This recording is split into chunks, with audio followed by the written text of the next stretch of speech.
जय जिनेन्द्र वंदे तो सर्वसिद्धे धुवममलमणोभवं गतिं पत्ते मोक्षामि समय पाहुण मेणमो सुध केवली भणिदम। पंच परमेष्टि भगवान की जय। जीव किनका करता है और किनका अकर्ता और अन्य वस्तुओं का कर्ता कौन है, इसकी चर्चा आज इस गाथा नंबर 107 में की जाएगी।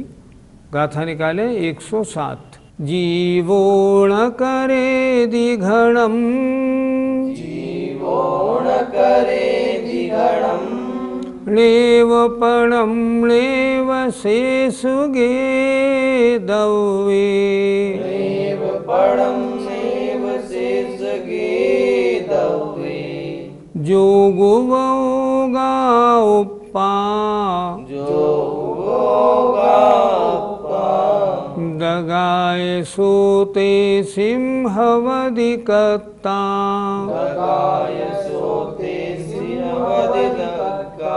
बोलिए। जीवो न करे दिघणम, लेवपणम लेव शेषगे दवे, जोगुवोगा उपा, दगाय सोते सिंहवदिकत्ता।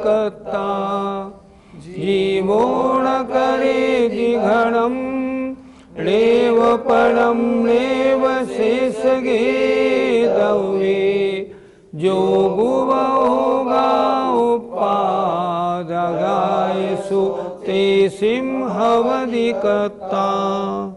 शब्दों के अर्थ पर विचार करते हैं।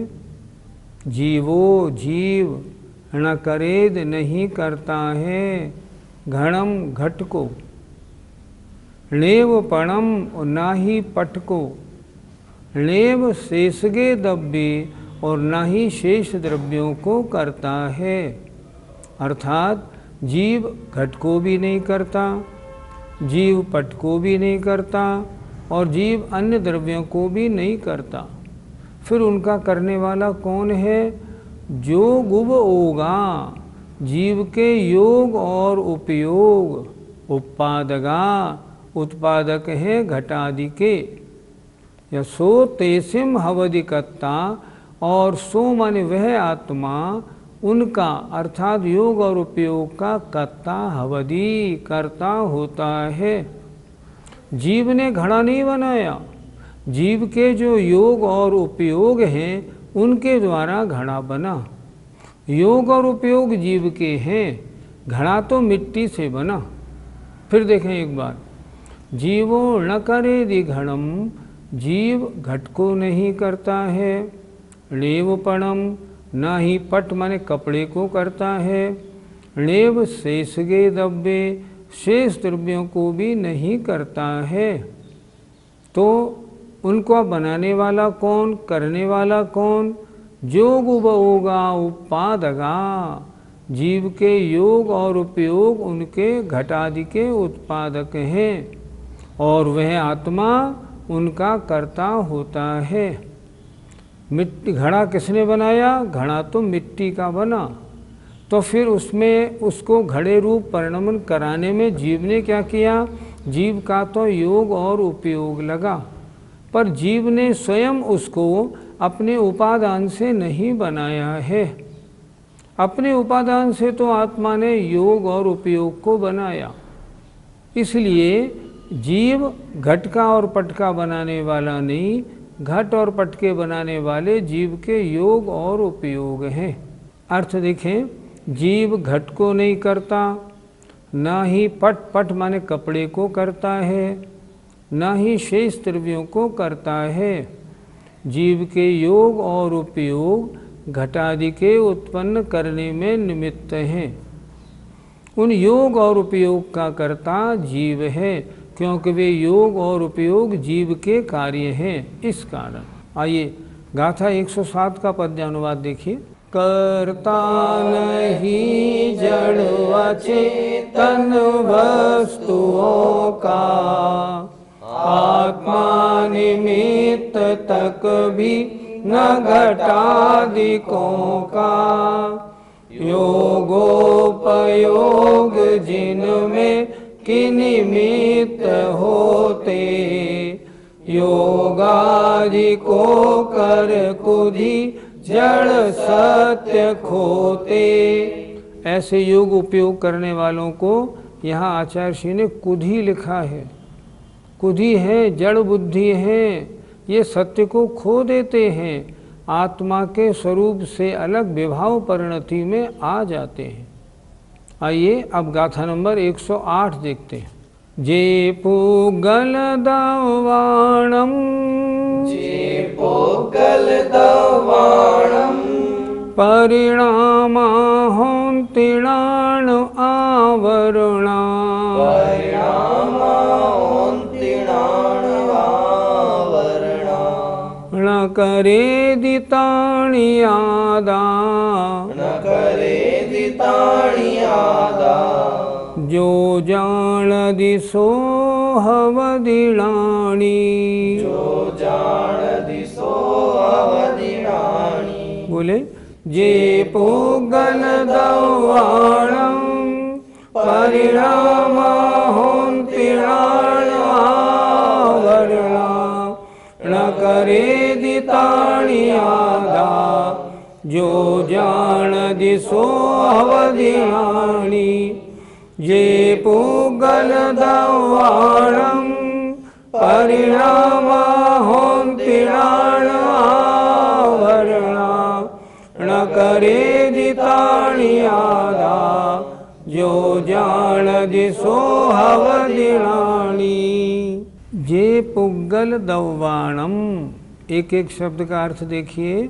जो पुद्गल द्रव्यों के परिणामा परिणाम, णाण आवरणा ज्ञानावरणादिक होन्ति होते हैं। न करेदि नहीं करता है, ताणि माने उन्हें आत्मा। क्या हुआ?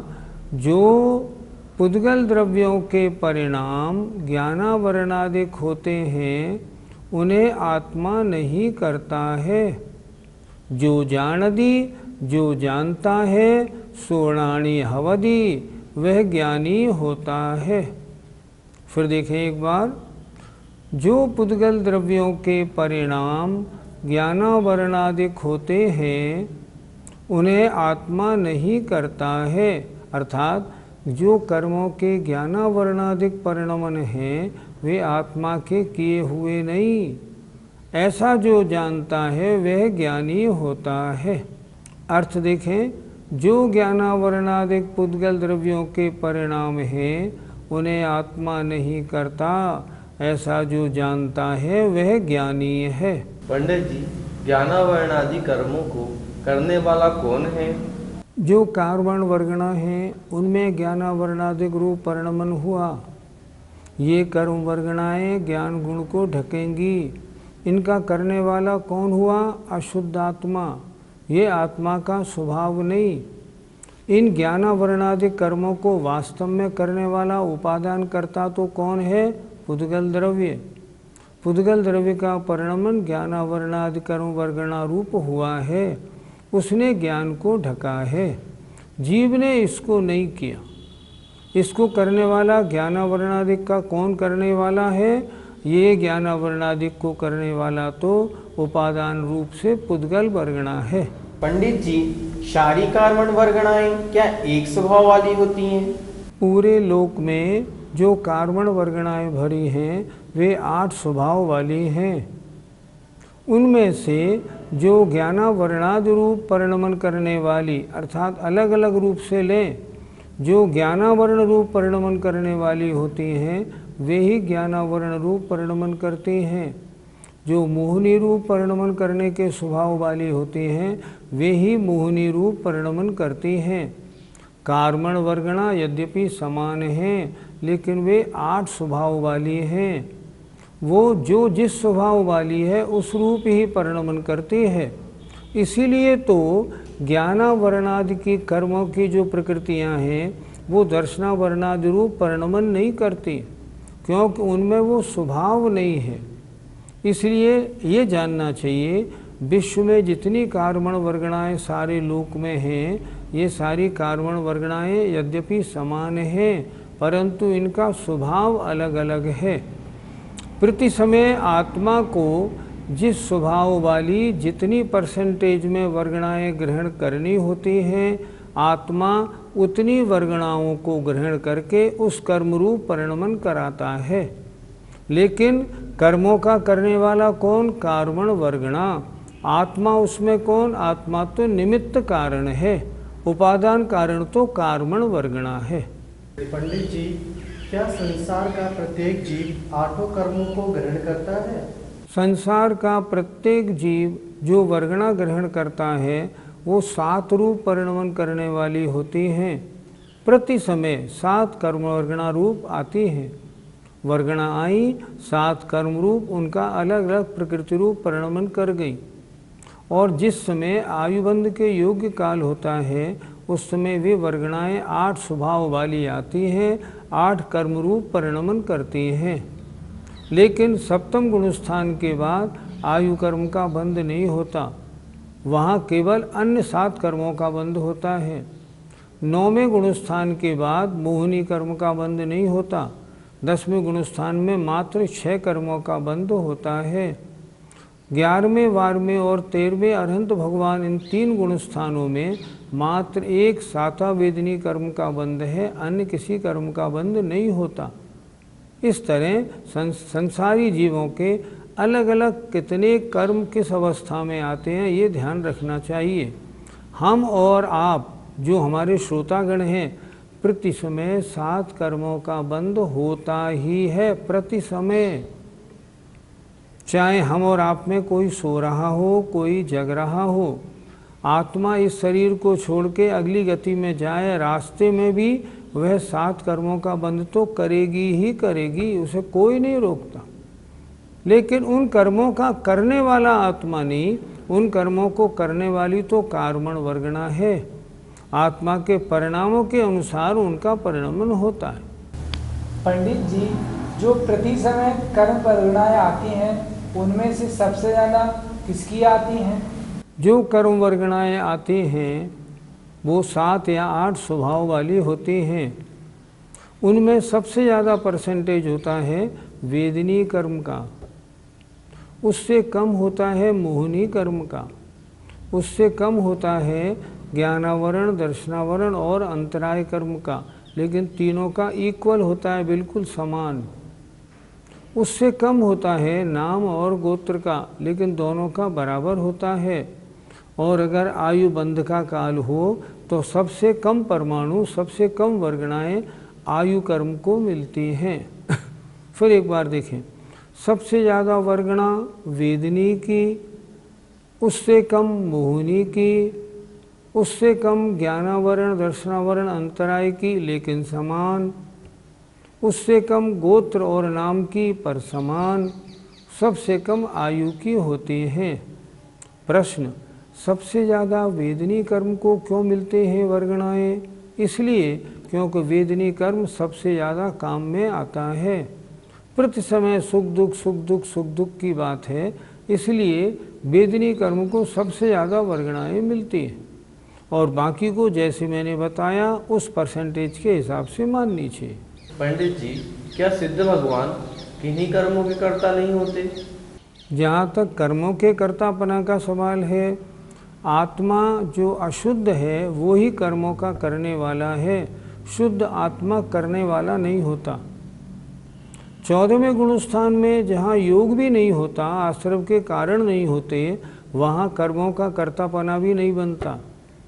सिद्ध भगवान के तो कर्मों के कर्तापने का सवाल ही नहीं। पर अगर कोई ये कहे तो क्या सिद्ध भगवान में कर्तापन है ही नहीं? पर ऐसे नहीं, सिद्ध भगवान भी अनंत सुख आदि के कर्ता, अनंत ज्ञान आदि के कर्ता हैं। उनके कर्म बिल्कुल नहीं, आत्मा में विभाव परिणाम बिल्कुल नहीं, स्वभाव परिणाम है। इसलिए निरंतर उनका परिणमन अनंत सुख रूप, अनंत ज्ञान रूप, अनंत दर्शन रूप निरंतर होता है और वे उन परिणामों के कर्ता होते हैं। इसलिए कहा है शुद्ध नया शुद्ध भावाणम, शुद्ध नय से आत्मा शुद्ध भावों का करता है, अर्थात अनंत ज्ञान दर्शन आदि का करने वाला है। पंडित जी, प्रत्येक समय में क्या समस्त कार्बन वर्गणाएं समान क्वांटिटी में आती हैं? आपके प्रश्न का संबंध है प्रदेश बंध से। प्रदेश बंध माने कितनी क्वांटिटी में कर्म आते हैं। ये किस पे डिपेंड करते हैं? ये इस पे डिपेंड करते हैं आत्म प्रदेशों में हलन चलन कैसा है। सामायिक करते समय जब हम स्थिर होकर बैठ जाते हैं, बिल्कुल मन वचन काय की क्रिया को मंद कर लेते हैं, कर्म परमाणु सब कर्म मिला के भी कम क्वांटिटी में आते हैं। मान लो 20 आए, जब हम छोड़ के स्तुति करने लगते हैं तब 40 आते हैं, जब हम और थोड़ी क्रिया अपनी बढ़ाते हैं तो 80 आते हैं, और जब चलने फिरने लगते हैं तो और ज़्यादा, और जब दौड़ लगाते हैं तो कार्बन वर्गणाएं और ज़्यादा कर्मरूप परिणमन करती हैं। प्रदेश बंध का मुख्य कार्य होता है आत्म प्रदेशों के हलन चलन से, और आत्म प्रदेशों का हलन चलन होता है मन वचन काय की क्रिया से। जितनी मन वचन काय की क्रिया हम कम करेंगे उतने कर्म कम आएंगे, मन वचन काय की क्रिया जितनी ज़्यादा होगी उतनी आने वाले कर्मों की क्वांटिटी ज़्यादा होगी। इसलिए श्रोताओं से नम्र निवेदन, ज़्यादा बोलना, ज़्यादा क्रिया करना, ज़्यादा कार्य करना भी अच्छा नहीं। अधिक से अधिक समय में अपनी चित्त में स्थिरता, अपनी वचनों में स्थिरता, काय में स्थिरता रखेंगे तो कर्म कम से कम आएंगे। इस बात का हमें ध्यान रखना चाहिए। गाथा नंबर 108 का पद्यानुवाद आइए। निसार भूत जड़ उद्गल भावधारे, ये ज्ञान आवरण वादिक कर्म सारे, आत्मा इन्हें न करता इस भांति योगी, ज्ञानी सदा समझते तज भोग भोगी। आचार्य श्री के पद्यानुवाद में अंतिम सबसे लास्ट के 3 शब्द कितने उपयोगी हैं? तज भोग भोगी। हमें और आपको देख के आचार्य श्री कह रहे हैं, हे भोगी, पंचेंद्रियों के विषयों में भोग मस्त रहने वाले, लिप्त रहने वाले हे संसारी जीवों, इन भोगों को छोड़ो। इन भोगों को छोड़ेंगे तो कार्बन वर्गणाएं कम से कम आएंगी। जय जिनेंद्र।